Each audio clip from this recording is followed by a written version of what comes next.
غزل جگر مرادآبادی۔ آدمی آدمی سے ملتا ہے دل، مگر کم کسی سے ملتا ہے۔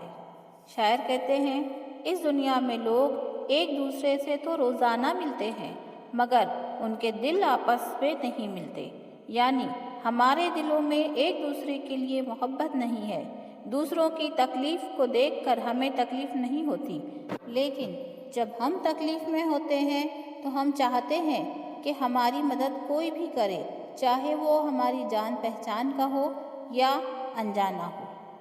بھول جاتا ہوں میں ستم اس کے، وہ کچھ اس سادگی سے ملتا ہے۔ شاعر کہتے ہیں کہ میرا دوست بڑا ظالم ہے، وہ مجھے بہت دکھ دیتا ہے، مگر جب وہ مجھ سے ملتا ہے تو اتنا بھولا اور معصوم بن کر ملتا ہے کہ میں خود اس کے سارے ستم بھول جاتا ہوں۔ آج کیا بات ہے کہ پھولوں کا رنگ تیری ہنسی سے ملتا ہے۔ شاعر کہتے ہیں کہ آج جب میں پھولوں کو دیکھتا ہوں تو یوں لگتا ہے کہ وہ تیری طرح مسکرا رہے ہیں، یعنی آج ایسی کیا بات ہے کہ میں اتنا خوش ہوں کہ مجھے ہر پھول میں تیرا چہرہ نظر آتا ہے۔ اگر اس کو عشق حقیقی کی نظر سے دیکھیں تو شاعر کہتا ہے کہ باغ کے یہ سارے پھول جو الگ الگ رنگ، الگ الگ خوشبو اور الگ الگ شکلوں کے ہیں، ان کو دیکھ کر مجھے لگتا ہے کہ جب یہ اتنے خوبصورت ہیں تو ان کا بنانے والا، ان کا خالق، الباری، المصور یعنی اللہ خود کتنا خوبصورت ہوگا۔ سلسلہ فتنہ قیامت کا تیری خوش آمدی سے ملتا ہے۔ شاعر اپنے محبوب کے قد کی تعریف کرتے ہوئے کہتے ہیں کہ میرا محبوب اتنا لمبا ہے جیسے قیامت کا فتنہ۔ یہ صنعت مبالغہ کا شعر ہے۔ قیامت کا فتنہ تو کئی سو سالوں پر محیط ہے اور اتنا لمبا تو کسی کا محبوب ہو ہی نہیں سکتا۔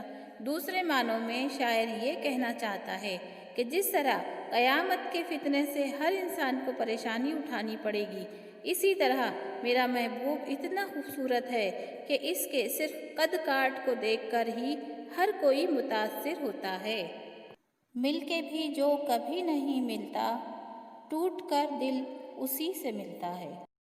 شاعر کہتا ہے کہ میرا دل اپنے محبوب سے ٹوٹ کر ملنا چاہتا ہے، مگر وہ اتنی سرد مہری سے ملتا ہے گویا مجھ سے ملا ہی نہ ہو۔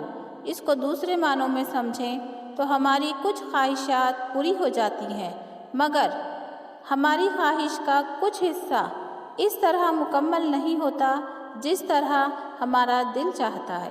روح کو بھی مزہ محبت کا، روح کو بھی مزہ محبت کا، دل کی ہمسائیگی سے ملتا ہے۔ آخری شعر میں شاعر کہتے ہیں کہ محبت تو دل میں ہوتی ہے اور روح دل سے قریب ہوتی ہے۔ اگر کسی دل میں محبت ہو تو اس محبت کی وجہ سے صرف دل ہی خوش نہیں رہتا، بلکہ دل کے قریب ہونے کی وجہ سے روح بھی اس محبت سے سرشار ہوتی ہے۔